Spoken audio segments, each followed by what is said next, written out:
kita merenungkan sejenak kebenaran firman Tuhan. Tetapi sebelum kita merenungkan kebenaran firman Tuhan di pagi hari ini, mari kita satu dalam doa. Kita berdoa. Segala puji dan syukur hormat ya Bapa, kami naikkan ke hadapan hadirat-Mu di pagi hari ini. Sebab begitu besar kasih setia-Mu dalam kehidupan kami.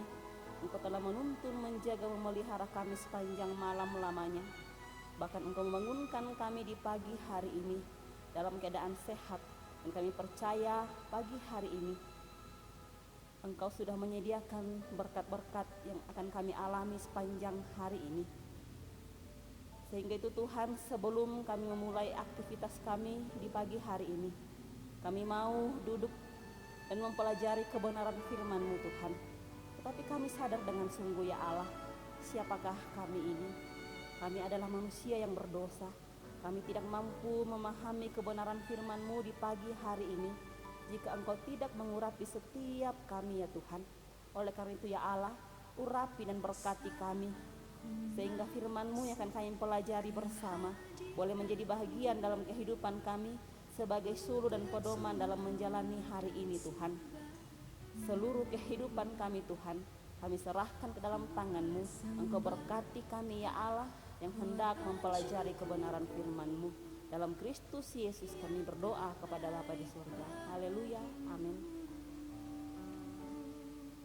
Bapak, Ibu, saudara-saudara yang dikasihi oleh Yesus Kristus, kebenaran firman Tuhan di pagi hari ini untuk kita pelajari bersama, saya pilih dari Efesus pasal 2 ayat pertama sampai dengan ayat yang ke-10.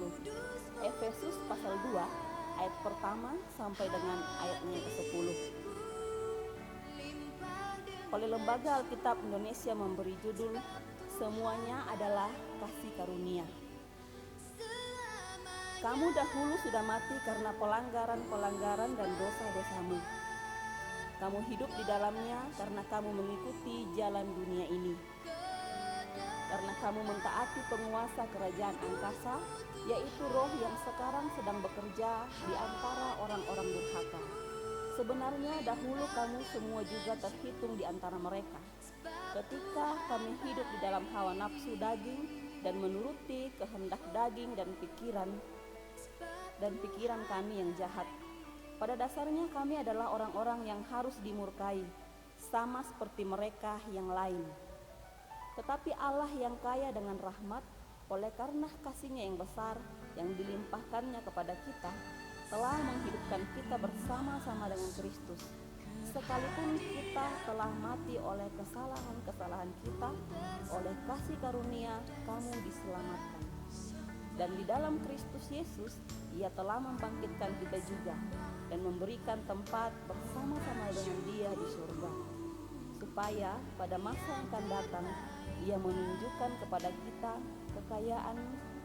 kekayaan kasih karunia-Nya yang melimpah-limpah sesuai dengan kebaikan-Nya terhadap kita dalam Kristus Yesus. Sebab karena kasih karunia kamu diselamatkan oleh iman. Itu bukan hasil usahamu, tetapi pemberian Allah. Itu bukan hasil pekerjaanmu.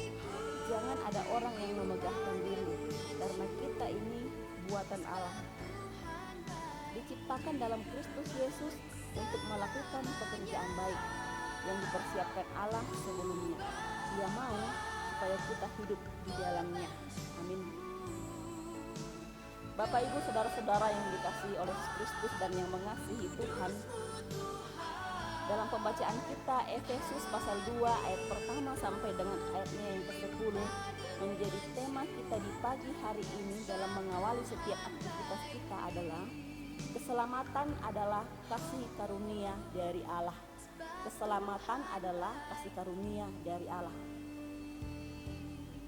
Bapak, Ibu, saudara-saudara, mengawali perenungan kita di pagi hari ini, saya hendak mengatakan bahwa ada upah dan ada hadiah. Dalam kehidupan kita sehari-hari kita mengenal ada dua kata, upah dan hadiah. Kesamaannya terletak pada hasil akhir, yaitu kepemilikan, atau dengan kata lain siapa yang memiliki. Sedangkan prosesnya berbeda.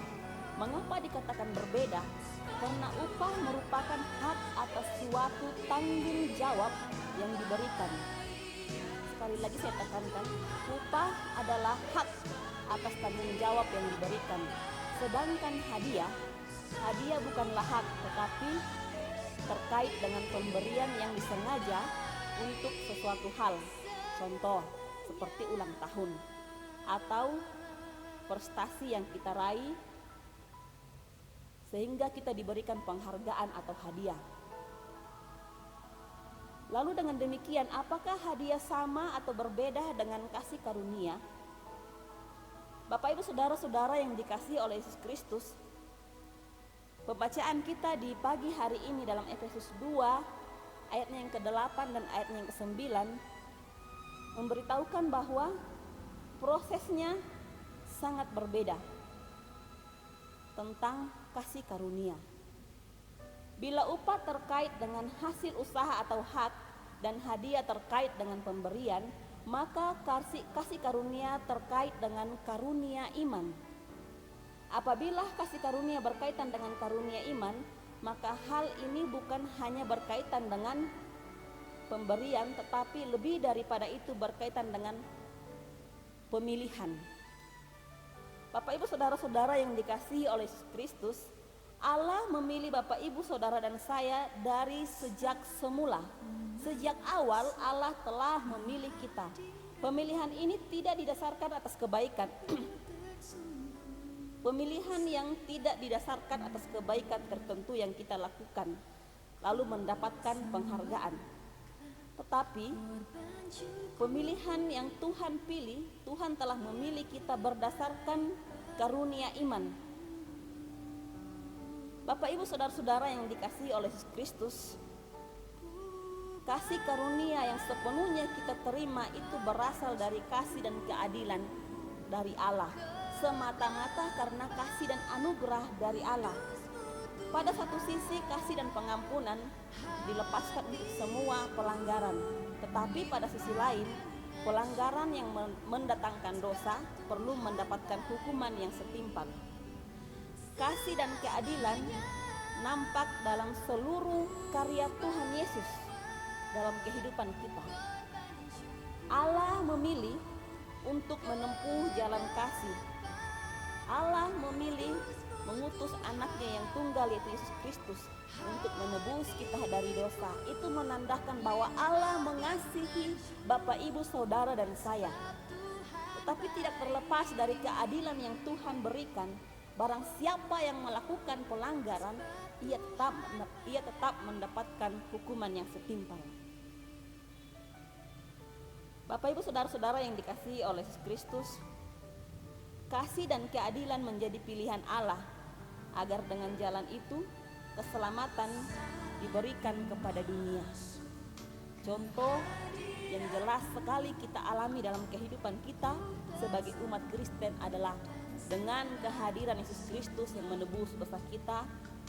Ia rela berkorban di atas kayu salib. Itu contoh nyata bahwa Allah mengasihi kita. Allah telah menyediakan keselamatan untuk kita, dan tugas kita adalah bagaimana caranya kita memperoleh keselamatan itu. Tugas kita adalah bagaimana caranya kita memperoleh keselamatan yang Tuhan sudah sediakan untuk kita dapatkan. Sehingga itu Bapak Ibu saudara-saudara yang dikasihi oleh Yesus Kristus, di pagi hari ini mengawali setiap aktivitas kita, mari kita berkarya untuk Tuhan atas keselamatan yang Tuhan sudah berikan kepada kita. Demikian kebenaran firman Tuhan yang dikatakan berbahagia adalah kita yang mendengarkan dan yang memelihara kebenaran firman Tuhan, terlebih yang mempraktekkannya dalam kehidupan kita sehari-hari. Mari kita berdoa. Bapa dalam kerajaan surga, Bapa yang mempunyai kehidupan ini, Bapa yang maha baik, Bapa yang maha tahu, Bapa yang penuh dengan kasih. Terima kasih untuk kebenaran firman-Mu di pagi hari ini. Ajar kami dengan sungguh bahwa Engkau sangat mengasihi kami Tuhan. Sebagai respon atas kasih-Mu kepada kami, ajar kami ya Allah untuk melakukan kehendak-Mu, untuk menjalankan kebenaran firman-Mu Tuhan. sebagai respon atas keselamatan yang kami peroleh daripada-Mu. Ya Allah, ya Tuhan kami sadar dengan sungguh terkadang kami lalai Tuhan untuk mengikuti kebenaran firman-Mu. Tetapi pagi hari ini, mari Bapa Engkau urapi setiap hati kami, sehingga kami mampu mempelajari dan mempraktekkan kebenaran firman-Mu dalam kehidupan kami sehari-hari, terlebih sepanjang hari ini ya Allah. Bapa dalam kerajaan surga, hari ini sebelum kami mengawali setiap aktivitas kami, mari Engkau berkati kami, Engkau tutup bungkus rapat kami dengan kuasa-Mu ya Allah. Mampukan kami beraktivitas di luar rumah kami dalam keadaan sehat dan selamat Tuhan. Ya Allah, ya Tuhan kami percaya dan kami yakini dengan sungguh bahwa di luar sana banyak virus yang mengintai, banyak masalah yang akan menghambat kehidupan kami, tapi kami sadar dengan sungguh juga bahwa kasih-Mu tidak pernah meninggalkan kami. Kalau Tuhan kami boleh ada sampai hari ini, itu karena kasih-Mu, sehingga itu Tuhan teruskanlah pemeliharaan-Mu. Tuntun dan sertai kami ya Allah ketika kami beraktivitas di luar. Jauhkan kami dari segala mara bahaya dan sakit penyakit, terlebih Tuhan COVID yang sedang melanda kehidupan bangsa kami, terlebih di Wamena ini Tuhan. Kiranya Engkau mau cabut dan patahkan segala akar penyakit yang ada melanda kehidupan daerah kami ini Tuhan, sehingga daerah tempat kami tinggal ini boleh aman, boleh tetap dalam keadaan perlindungan-Mu ya Allah. Kami berdoa untuk segenap kehidupan pelayanan gereja, Engkau mau berkati Tuhan, berkati setiap pelayanan yang boleh terjadi dalam gereja di tempat ini, gereja jemaat Maranatha Kodim. Engkau berkati dari Ibu Pendeta sampai kepada badan pelayan unsur Tuhan, majelis-Mu, bahkan tim multimedia, jemaat-Mu, semua Engkau berkati dalam aktivitas kami sepanjang hari ini.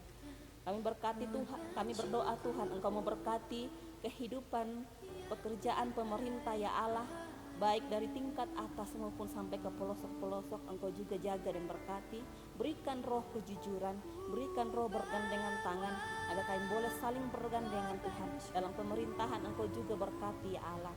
Ya Tuhan, kami tahu Tuhan bahwa siapakah kami ini, kami manusia yang penuh dengan dosa.